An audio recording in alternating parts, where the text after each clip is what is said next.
afternoon, guys. So we are back at the Ungka flyover.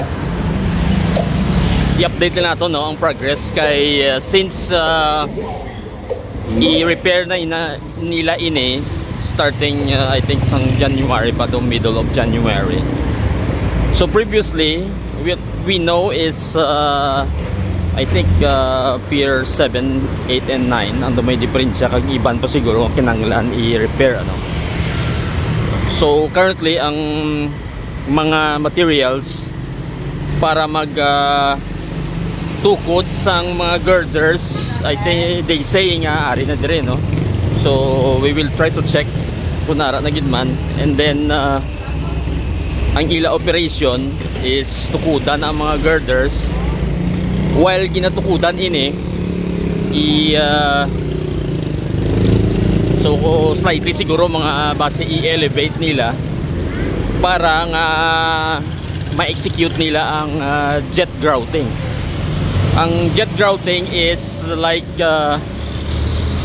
nagbutang kasang mga additional nga cement nga para ma-enhance or ma-buligan niya hindi magusos ang mga posting ani. So we will try to find out, ma-check lang kita dire kung ano ang progress ang ila ginaobra. So galakat lang ko di guys along sa side ni sang going to the Ungka crossing ano, or crossing C1. So ma-check lang kita kung ano ang progress ng ilang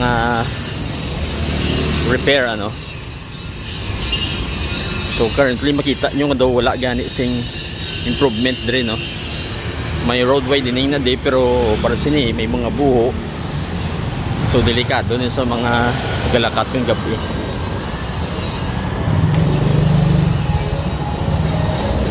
I am not familiar specifically kung din ang location sang postingan eh, pero I think I can see though there is the almost tanan man gani do may I think kinanglan jet grouting.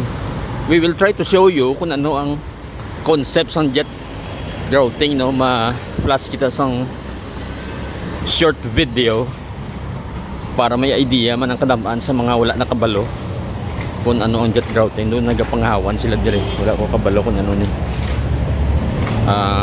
siguro parts ng widening dapat may few meters nga allowance along sa side sang flyover.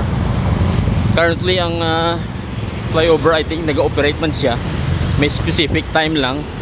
So kung aga I think mga 6 to 9 AM 6 AM to 9 AM, and then kung hapon siguro mga I think 3 PM until 9 PM. So gaulat na kita sa magtawhay ang traffic no kay madasig yung mga salakyan. So we will try to walk few meters more. So ari na kita sa intersection lapit sa C1 ano.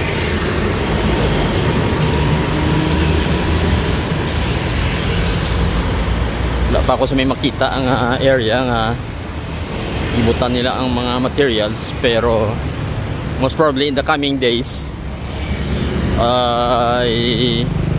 try na nila i-support ang mga posting yan eh para ma-jet grouting na sila. I will try to cross in a while no, kay sako ng traffic kay since currently ang time is almost 5 PM na, so ma-traffic na yun dire. Mga tao papuli na no, kag mga estudyante, mga workers naton.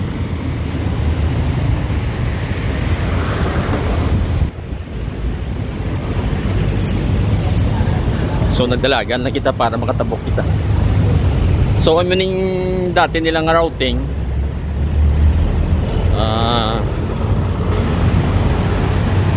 so medyo ma-left ka dire para maka-exit ka dayon ano, maka-left ka dito sa crossing.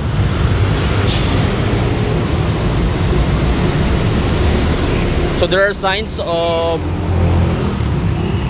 probably may gimarkahan or may ginubra sila dire sa ini nga poste, no? It says on the report niya it will take roughly 120 days, so siguro mga 4 months of repair, no? So try ko liwat mag-cross kaya daw alang-alang ato nga view.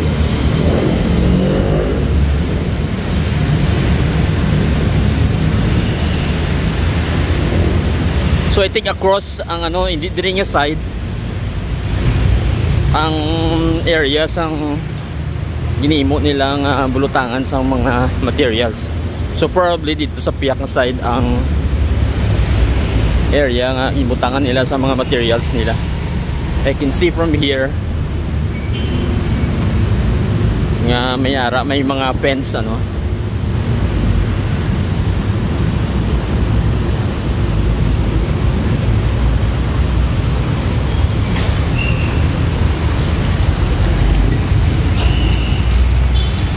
So matraffic na subong. Try ko liwat mag-cross kung makatabok ako.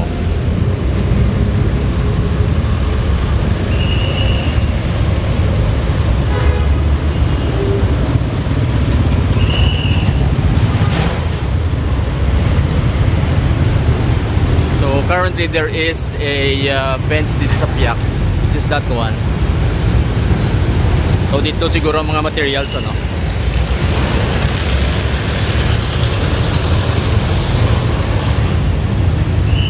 So I can see nga may ara nga mga payloader siguro dito nga nag-operate. So muna guys, makita niyo nga grabe ka traffic na ang ato intersection. So duwa ka main highway nga nag-cross, C1 on this side, kag gini ang aton nga diversion road.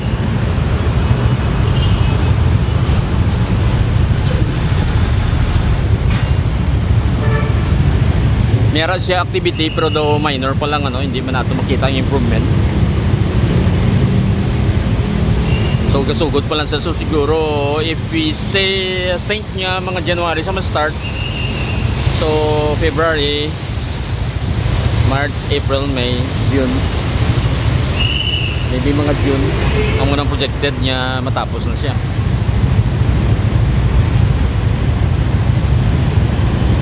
It will be difficult para mag-cross kita, no? So dire lang kita na yasta. So gamay lang aton nga update. So I will just put some details para makita ninyo ang mga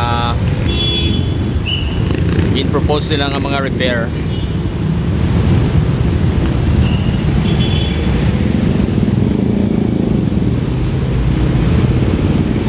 So ini nga fence amo ni siyang siling ko nga may activity. So dito most probably ang mga gamito niya pang tukod para sa aton mga girders, and then while doing the jet grouting.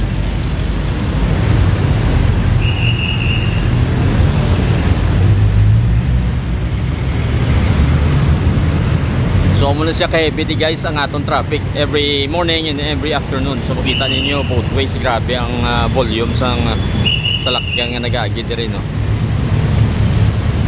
Tukod meaning ang mga girders nga itukuran nila samtang gina-jet grout ang mga poste para ma-enhance ang iyang strength kung naga-us-us yan, no, padalom.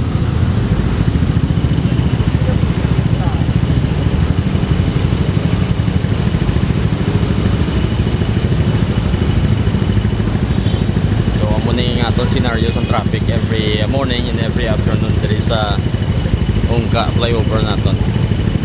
So makita niyo yung volume, grabe ang volume sa masalakyan diri guys.